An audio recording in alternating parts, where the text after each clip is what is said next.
Salut, salut à vous, peuple de Dieu. Nous sommes dans notre 8e section. Si vous n'avez pas écouté d'autres sections, écoutez-les selon la chronologie. Donc, vous allez voir que souvent aussi, lorsqu'on enseigne la parole de Dieu, on profite en même temps aussi pour décortiquer, pour encore expliquer la parole de Dieu, pour pouvoir que ça nous ajoute, parce que c'est la même chose. Tout simplement ce que Dieu veut, qu'on n'a qu'à laisser le péché et de faire attention aux ruses du diable. Parce que la Bible dit que quoi? Il rôde comme un lion, cherchant qui dévorer. Voilà, donc avec ses ruses. Voilà. Mais quand on dit le lion aussi, il y a deux types de lions. Le lion qui est l'image de Satan qui rôde avec ses péchés pour le faire tomber. Mais Dieu qui est le lion de Jésus-Christ, qui est le lion de Judas, qui est là pour nous défendre contre Satan. Lorsqu'il vient, Dieu, le Seigneur Jésus-Christ, lui dévore. C'est quoi ça? On dit quoi? Dieu est un peu dévorant. Si le Seigneur Jésus-Christ, qui est Dieu, dévore Satan avec ses démons, lorsqu'il vient pour nous attaquer par le feu, par son sang, ils sont dévorés. Si nous aussi on pêche, on est comme eux. Donc du coup, comme on est avec eux, ça va nous dévorer aussi ensemble aussi. Donc c'est à cause de ça, Dieu, comme Dieu nous aime, Dieu dit que nous les hommes, on doit se repentir, donner, marcher en nouveauté de vie, et que Satan lui seul, avec ses démons, eux seront jugés. Mais Dieu n'a pas créé le feu pour l'homme. Mais le feu a été destiné pour les anges, les ténèbres. Mais si nous, les hommes, on décide délibérément de pécher, de marcher comme Satan, de ne pas craindre Dieu, on ira dans le lac de feu. Voilà. Parce que c'est nous qui avons choisi dessus Satan. Donc quand on dit les bataillons, quand on dit Satan avec ses bataillons, tous les chrétiens qui ont marché dans les péchés, qui n'ont pas accepté de se repentir, accepter la vérité, quand on dit les bataillons de Satan sortez, tu seras dedans aussi. Tu penses que lorsque tu seras dedans, tu vas dire que non, Jésus, je t'aime, je veux. Non, c'est trop tard. Tu as choisi quand tu étais sur la terre de vivre une vie de péché, sans craindre Dieu. Du coup, quand on dit bataille de Satan, tu sors pour être jugé et jeté dans le lac de feu. Voilà.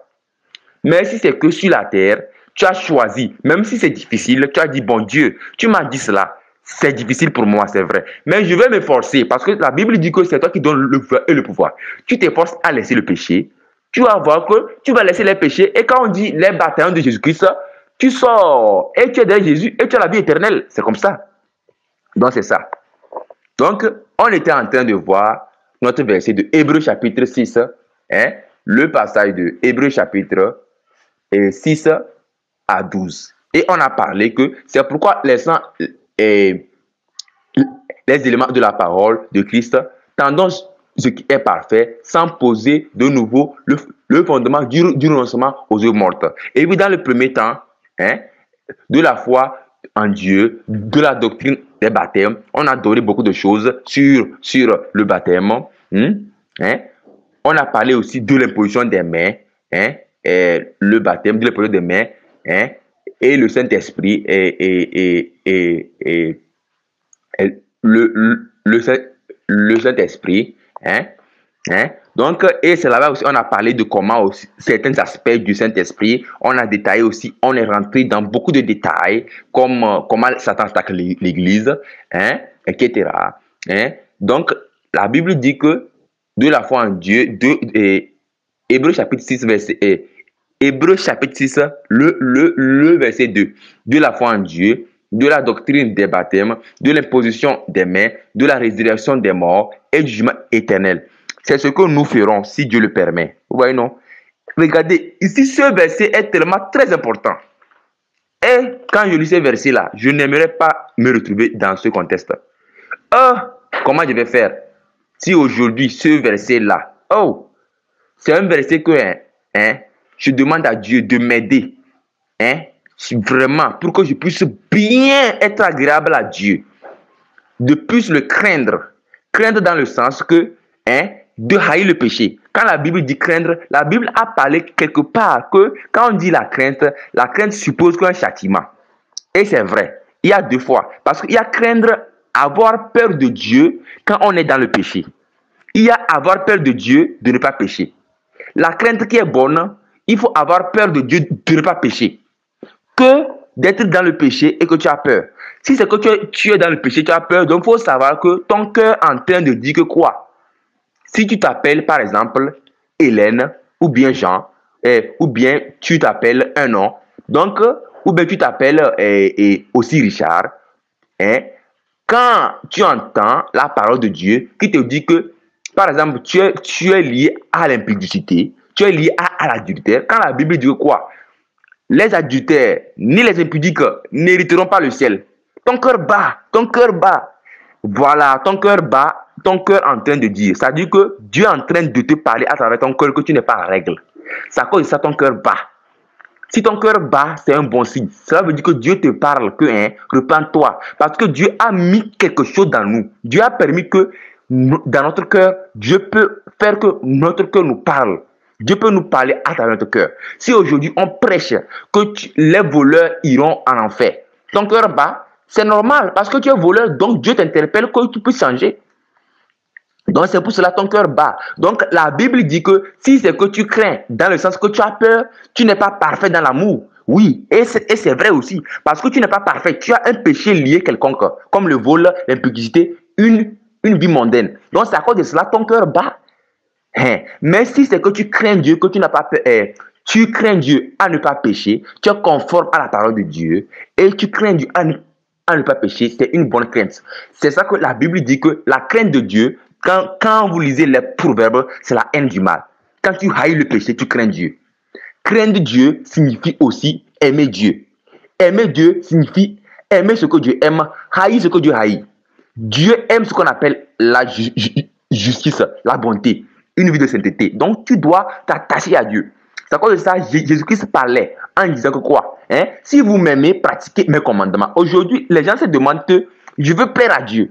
Si tu veux plaire à Dieu, ce qu'il te demande, ce que sa parole te demande, et ce que tu entends des hommes de Dieu qui te prêchent la vérité, et que toi-même, tu sais lire, et que tu vois, et que même si tu ne sais pas lire, lorsque tu entends, tu sais que c'est la vérité, il faut pratiquer ça. Parce que lorsque tu pratiques les enseignements de la parole de Dieu, qu'on te prêche, ou bien toi-même que tu lis, lorsque tu pratiques ça, tu es en train de prouver Dieu que tu l'aimes, ou bien tu es en train de développer l'amour de Dieu. Lorsque nous pratiquons la parole de Dieu, Dieu aime les gens qui pratiquent sa parole. Parce que quand tu pratiques la parole de Dieu avec joie, Dieu est content. C'est vrai que Dieu sait qu'il y a certains péchés qui sont difficiles. À cause de ça, vous allez lire dans Hébreu. Hébreu chapitre. Lorsque nous lisons Hébreu chapitre 4. Hébreu chapitre 4, le verset 14 à 16. La Bible dit, ainsi, puisque nous avons un grand souverain, sacrificateur, qui a traversé les cieux, Jésus, le Fils de Dieu, demeurons fermes dans la foi que nous professons. Car nous n'avons pas un souverain sacrificateur qui ne peut compatir à nos faiblesses. Vous voyez, non? Donc, la Bible dit que, car on n'a pas un souverain sacrificateur, c'est qui? Jésus-Christ. Parce que Jésus-Christ aussi, la Bible dit au contraire, il a été tenté. Donc, la Bible dit en disant dans Hébreu 4, le verset 15, que car nous n'avons pas un souverain sacrificateur qui ne peut compatir à nos faiblesses. Au contraire, il a été tenté comme nous en toutes choses, sans commettre de péché. Vous avez vu, donc Jésus-Christ, notre Seigneur, il a été tenté en toutes choses, dans l'adultère. Si nous prenons premièrement, le Seigneur Jésus-Christ a été tenté dans le désert par Satan. Quand vous lisez Matthieu, chapitre 4, le verset 1 à 11, il a été tenté par Satan au niveau de la nourriture. Il a gagné là-bas Satan. Il a tenté Satan et plutôt le Seigneur Jésus-Christ a tenté excusez-moi, Satan a tenté le Seigneur Jésus-Christ au niveau de la nourriture.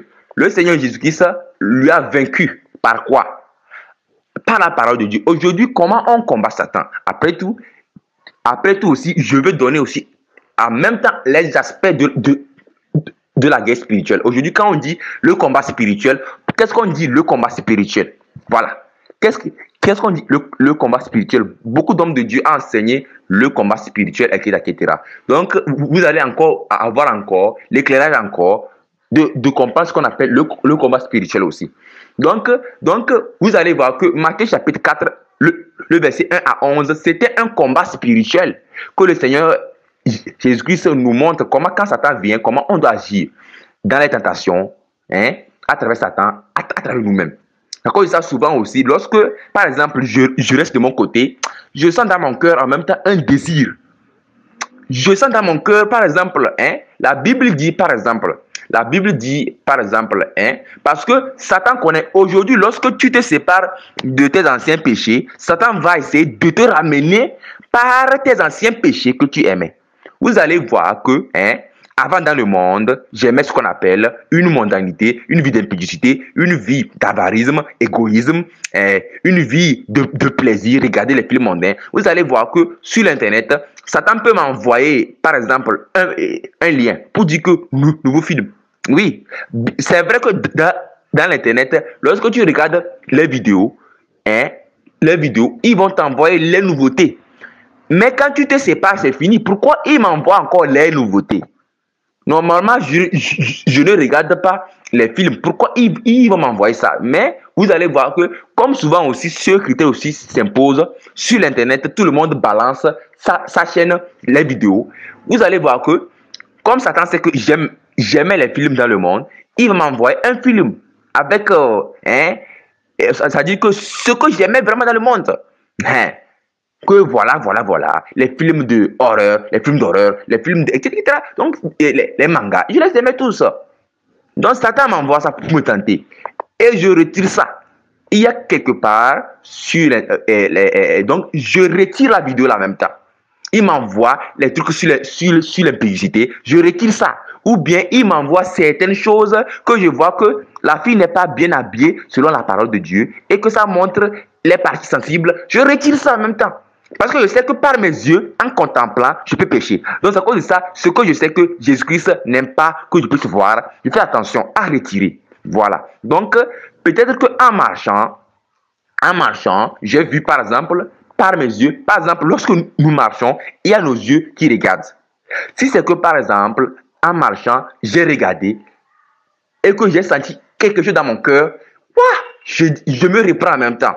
Donc, c'est à cause de ça, Paul a dit qu'il traite durement son corps. Donc, traiter durement son corps, c'est de faire attention à ne pas pécher. Ou bien, il y a, en termes de péché, il y a toutes sortes de péchés. Même cette nourriture même que nous mangeons, ça peut nous amener à pécher. Parce que vous allez voir que dans l'ancienne alliance, et même Paul aussi, et même Hébreu aussi a parlé ça, que le peuple était saisi par la convoitise. Ils ont demandé à Dieu qu'on est fatigué de manger la manne, mais on veut manger le poisson et les concombres. Quand vous lisez l'Ancien Testament, Nombre, les gens sont morts à cause de la nourriture. Ils ont dit qu'ils sont fatigués de manger la manne, qu'ils vont manger les nouveautés. Ils vont manger les poissons. Et même ils disent qu'ils se rappellent en Égypte, ils mangeaient les poissons, les concombres. Ça, c'est ce qu'on appelle l'ingratitude. L'ingratitude, parce que lorsqu'ils étaient esclavages, ils ont crié à Dieu. Et Dieu a envoyé son serviteur Moïse. Quand Moïse est venu les sauver, quand Dieu a envoyé Moïse qui est venu les sauver, vous allez voir, quand Dieu a passé par Moïse pour les sauver, Dieu les a sauvés de l'esclavage. Voilà. Maintenant, au lieu de remercier Dieu, de se contenter de tout ce que Dieu leur fera grâce, ils sont en train de critiquer même Moïse, même en disant quoi? Moïse n'a qu'à les donner de l'eau. Ça a entraîné même que Moïse même a péché aussi. Mais il s'est repenti après. Mais ça n'a pas empêché que ça le coûte la mort physique. Il était mort à cause de cette désobéissance. Mais il s'est repenti avant sa mort. Donc c'est ça. Donc tu vas voir que donc vous allez voir que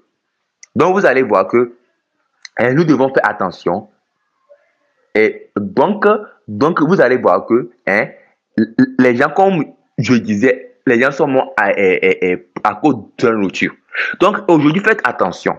À cause de la nourriture, vous pouvez pécher. Vous pouvez dire qu'il y a certaines paroles que quand nous disons, ça ne plaît pas à Dieu. Ces paroles comme quoi? Ah, je suis fatigué de manger ça là. Je suis fatigué de manger. Si c'est que tu as envie de préparer un autre plat, que tu as les moyens, pas de problème. Prépare ce plat. Mais en disant que tu es fatigué, ce n'est pas bien. Bon, tu peux dire que, bon, aujourd'hui, par exemple, la Bible disait que quoi, quand Dieu a fait pleuvoir le gâteau, parce que la manne, on pouvait varier la manne. La manne avait le goût du gâteau de miel.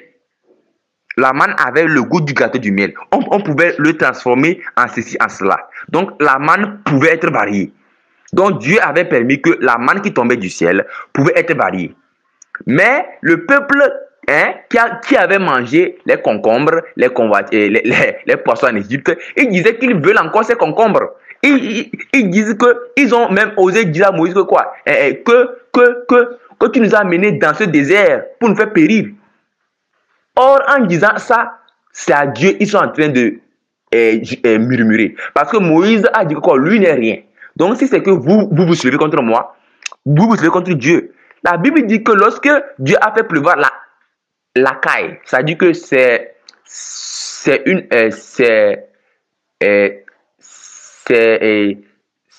un genre d'espèce d'oiseau. Voilà. Ou bien bon, c'est un genre d'espèce d'oiseaux. Lorsque ces oiseaux, Dieu a permis qu'ils viennent, la Bible dit que lorsqu'ils ont commencé par manger la chair en même temps, Dieu les a raclés en même temps. Ils sont morts à cause de la nourriture. Aujourd'hui, dans ce monde, certains chrétiens, ils ont dû, peut-être à cause de l'évangile, abandonner leur vie de luxe en mangeant tous les plats agréables qu'ils mangeaient. Maintenant, en Christ, ils traversent les épreuves, les persécutions, et ils se rappellent en disant que si c'est que j'étais dans tel endroit, si c'est que j'étais ici, là, j'allais toujours manger ce que je mangeais. Ces gens de pensée, ça ne plaît pas à Dieu. Dieu nous a sauvés, on doit être reconnaissant. Ce n'est pas à cause des choses du monde, c'est-à-dire que de la nourriture, ou bien une chose quelconque qui est en dehors de la nourriture, qu'on doit négliger le salut de Dieu. Jésus-Christ, quand il est venu pour nous sauver, il a payé son sang. Il n'a rien fait, mais il est mort pour nos péchés. Nous qui sommes coupables, au lieu de le remercier et de changer de vie, on est là, on regrette même. Si on savait, on n'allait pas donner notre vie à Christ. Ne commettez pas ce péché. Parce que Dieu aussi m'a brisé à travers beaucoup d'étapes. Parce que moi aussi, j'avais développé aussi ce péché à moi. Quand j'étais un chrétien, qui était d'une manière vraiment, ça dit que, vraiment, Dieu a eu pitié de moi. Donc, ne développez pas ce caractère. Voilà. Parce que en Christ, il y a des choses qu'il ne faut pas faire. Quand tu donnes ta vie à Christ, tu vois que tu ne dois pas faire. Et puis, ça te fait même... Je peux donner mon propre témoignage. Lorsque j'ai donné ma vie à Christ, lorsque j'ai commencé par me dépouiller les péchés que Dieu n'aimait pas, arrivé certains cas, il y avait certains péchés que je ne voulais pas laisser. C'est souvent ce que les gens appellent les péchés mignons. Or, on doit les appeler les péchés coriaces. Voilà, l'impudicité, d'autres péchés liés. Donc, ça m'a amené à regretter même d'avoir donné ma vie à Jésus. Oh, ça c'est très grave. Comment tu vas regretter? Comment une personne va regretter qu'il a donné sa vie à Jésus-Christ? Et je regrettais même que si je savais, j'allais vivre une vie de péché. Même, je regrettais même en disant que quoi, comment ça s'est fait même que même, Or, je peux aussi témoigner comment ça s'est passé. J'ai donné ma vie à Christ. Vous allez aujourd'hui connaître comment j'ai été converti. J'ai été mis à l'école par mes parents. Donc, lorsque j'ai réussi dans le... lorsqu'on commence, il y a le primaire. Le primaire, ça veut dire que pour les enfants, j'ai aussi parcouru aussi, avoir aussi un diplôme aussi qu'on appelle le BPC. Maintenant, il fallait que je passe maintenant là où on choisit les filières. C'est-à-dire que d'autres choisissent la A, la B, la série C, la série F, etc. Donc, moi, j'avais choisi l'ingénierie, le génie civil. C'est-à-dire que les constructions bâtiments. Voilà. Donc, lorsque j'ai choisi dans ça, dans quel contexte que j'avais choisi? Parce que nous savons que lorsque un enfant naît dans ce monde, tout ce que ses parents veulent, c'est qu'il soit un grand richard. Voilà, un grand richard. Voilà, voilà, voilà. En fait, c'est pas cela aussi. Voilà. Donc, c'est ça. Donc, quand un enfant naît, donc tous ses parents souhaitent qu'il soit un grand richard. Voilà. Qu'il ait de l'argent, qu'il ait ceci, qu'il puisse les aider, c'est ça. Donc, c'est dans cette perspective aussi que moi aussi, je voulais aussi être reconnu, avoir la gloire du monde, être reconnu, avoir de l'argent, etc. Maintenant, arrivé un temps, il y avait quelqu'un. il y avait dans le parcours scolaire de l'ingénierie, vous allez voir qu'il y avait quelqu'un en classe, parce que j'avais réussi à réussir la première année lorsque j'avais commencé le filière F4.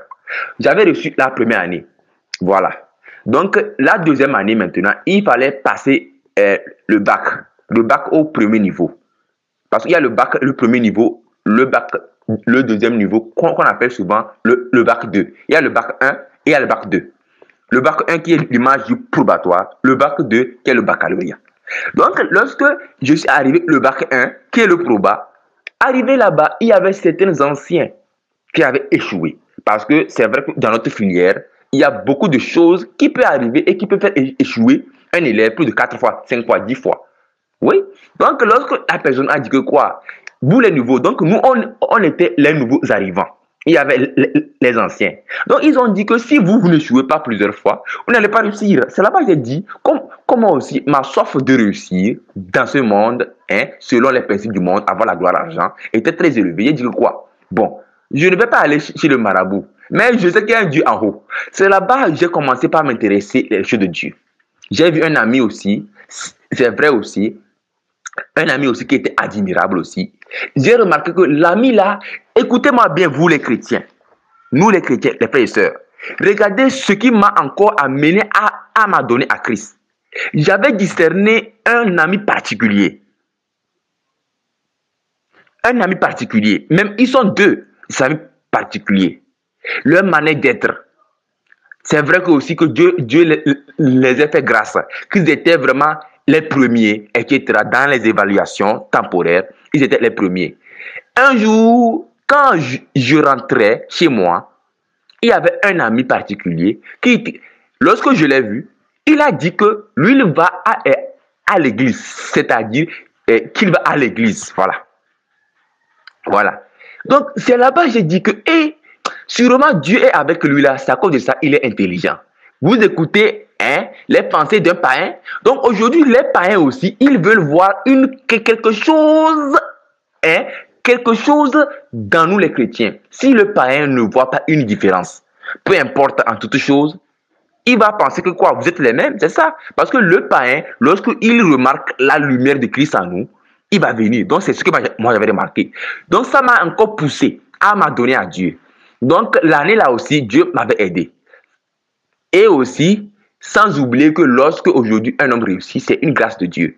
Peu importe depuis qu'on a commencé par fréquenter, c'est une grâce de Dieu. Donc si aujourd'hui, vous avez commencé par fréquenter dès le bas âge jusqu'à grimper, ne vous glorifiez pas. Ne dites pas que vous êtes trop intelligent. Même l'intelligence là qui donne ça, c'est Dieu. Donc ça a mené que lorsque j'ai réussi, Dieu savait que je le suivais par un intérêt charnel. Maintenant au baccalauréat, jusqu'à même étant païen même, Dieu m'a fait même grâce même de voir aussi certaines choses aussi. Dieu m'a fait grâce encore même de me faire grâce de voir certaines choses aussi. Donc vous allez voir que et qui sont arrivés à l'examen. Voilà. Donc vous allez voir que vous allez voir que arrivé au baccalauréat, Dieu aussi connaissait mon cœur d'hypocrisie, de lui suivre selon un intérêt particulier. Donc, arrivé maintenant au baccalauréat, c'est là-bas que le Seigneur a saisi mon cœur. C'est-à-dire que c'est là-bas que le Seigneur, il a saisi ma vie. C'est-à-dire que, par la parole, en persévérant dans la parole de Dieu, en lisant la Bible, au niveau baccalauréat, j'ai été saisi par la parole de Dieu. Et c'est là-bas que vraiment, je suis revenu dans la famille. Je n'avais pas fini même le parcours scolaire du baccalauréat. J'étais venu dire à mes parents, là-bas, à cette époque aussi, le papa, selon la terre, était en vie. Voilà, parce que actuellement, il n'est plus. Donc, je leur ai dit que c'est comme ça que je veux devenir un homme de Dieu, un pasteur. Ça n'a pas été facile. Ma famille même peut en témoigner. Ils m'ont persécuté par-ci, par-là. Ils ont pensé que j'étais malade. Ils m'ont amené à l'hôpital. Et les docteurs me disent que j'ai une maladie psycho-religieuse, c'est lié à la religion. Donc, ils ont dit que forcément, je suis... Donc, ils ont dit que j'ai trop lu la Bible, tellement que la Bible m'a amené à devenir fou. Vous avez vu comment Satan est vraiment méchant? Donc, il y a beaucoup de personnes qui sont nées de nouveau et que leurs parents pensent qu'ils sont fous. Non, attention. Si aujourd'hui, votre enfant, donc c'est ça qu'on appelle la nouvelle naissance. Quand un enfant, quand une personne est née de nouveau, vous allez voir que cette personne veut servir Jésus. Il n'a envie de rien. Vous allez voir que même cette personne même, parfois même, il n'aura même pas envie même de faire quelque chose sur la terre. Il veut seulement suivre Jésus-Christ. C'est ça qu'on appelle la nouvelle naissance. Voilà. Il y a ceux qui mentent aussi. Mais il y a ceux qui sont sincères, c'est vrai. Voilà, parce que... Donc, cette personne n'aura envie de rien faire comme sur la terre, mais il aura seulement envie de servir Dieu à tout moment. Voilà. Mais vous allez voir que si la personne aussi a été encadrée par un homme de Dieu, la personne va réussir en même temps à évoluer. Mais vous allez voir que ces personnes, avec le temps, s'il n'est pas encadré par un homme de Dieu, il va retourner dans ses anciens péchés. C'est ça qu'on appelle rétrograde. Donc, ça a été mon cas. J'ai été né de nouveau, j'ai rétrogradé, et après tout, Dieu m'a recadré encore et je suis revenu. Et je ne pense plus maintenant aller encore dans les péchés. Parce que si je vais là-bas, la Bible dit que quoi? Comment négligeons-nous un si grand salut? Comment je vais négliger? Donc c'est ça. Donc c'est à cause de ça. Nous devons faire attention. Donc c'est ça. La famille m'a persécuté, etc. Mais à la fin, ils ont fini par comprendre. Aujourd'hui, il y a une partie de ma famille, d'autres comprennent, d'autres me critiquent. Mais bon, on le sait, ça n'empêche pas que je puisse les avertir. Parce que la Bible dit que un homme de Dieu, un prophète, ça dit qu'un vrai prophète est méprisé dans sa famille. Ou bien un enfant de Dieu, un homme de Dieu. Quand la Bible dit que est un prophète, en fait, en réalité, le prophète même, c'est le Saint-Esprit qui donne ça. Un enfant de Dieu qui a le Saint-Esprit, il est aussi l'image aussi, qu'il est prophète aussi. Donc c'est ça, parce que c'est le Saint-Esprit qui l'habite. Voilà. Donc un enfant de Dieu est méprisé dans sa famille. Donc, dans ma famille aussi. Donc, c'est comme ça aussi. Ils me persécutent. Voilà. Mais vous aussi, si c'est votre cas, prenez courage. Donc, c'est comme ça.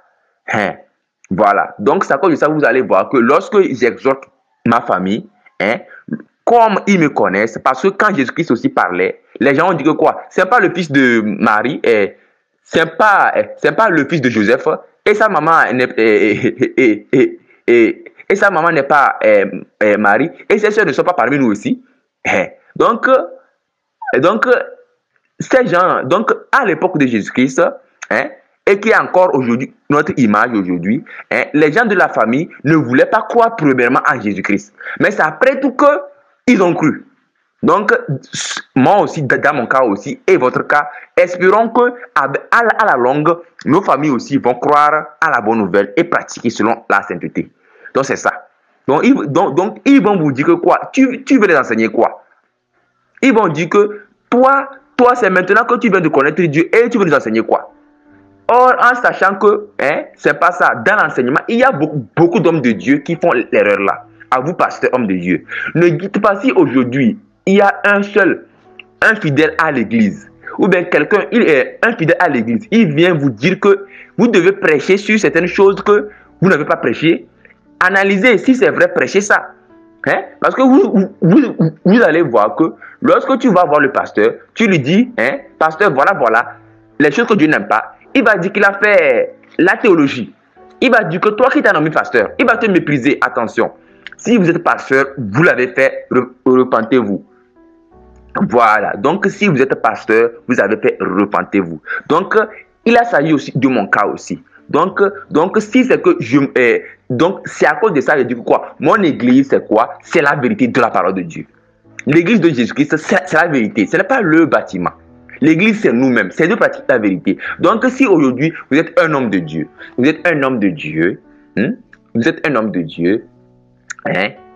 et qu'un de vos fidèles vient vous interpeller sur certaines vérités, et que vous avez vu que c'est vrai, prêchez ça. Vous pensez que Dieu n'est pas... Dieu ne peut pas passer par ce simple fidèle pour vous enseigner une chose. C'est de l'orgueil. Si c'est que tu es un homme de Dieu, on t'enseigne. Ou bien on t'envoie un message. Par exemple, vous allez voir qu'il il y a certaines personnes, par exemple, le message que je suis en train de parler, ils vont dire que laisse-lui, lui là c'est un faux. Écoutant la vérité, hein, sachant même là, il va vous dire que lui là on ne l'écoute pas. C'est eux, non? Ici, je suis en train de vous parler comment Satan peut même, à travers même ce message-là, pour vous dire que quoi, oh, c'est eux. Vous allez voir que, en écoutant ça, Satan peut passer par quelqu'un qui est proche de vous pour vous dire que l'homme là qui parle là, c'est un faux. Lui aussi, c'est l'argent qui le gêne. L'argent qui nous gêne, ou bien c'est vos âmes qui nous gênent. C'est à cause de ça, les hommes de Dieu, vous qui exigez de l'argent, vous allez voir que ça n'accompagne pas bien l'évangile. À cause de ça, j'ai parlé plus haut que à propos des dîmes et les offrandes. La dîme et les offrandes, c'est pour toute l'église. C'est pas nécessairement, c'est pas pour le pasteur seul. C'est pour toute l'église, pour le bien des hommes. Donc c'est ça. Et j'ai parlé que de ne pas exiger. Si quelqu'un veut te faire un don, il n'a qu'à faire un don. Mais de dire que c'est comme ça, c'est comme ça, c'est comme ça, c'est comme ça. Telle chose, telle chose, telle chose, telle chose. Non. Donc c'est ça. Donc c'est ça. Donc c'est ça. Donc, ok. Donc, je vais continuer la prochaine section dans la 9e partie.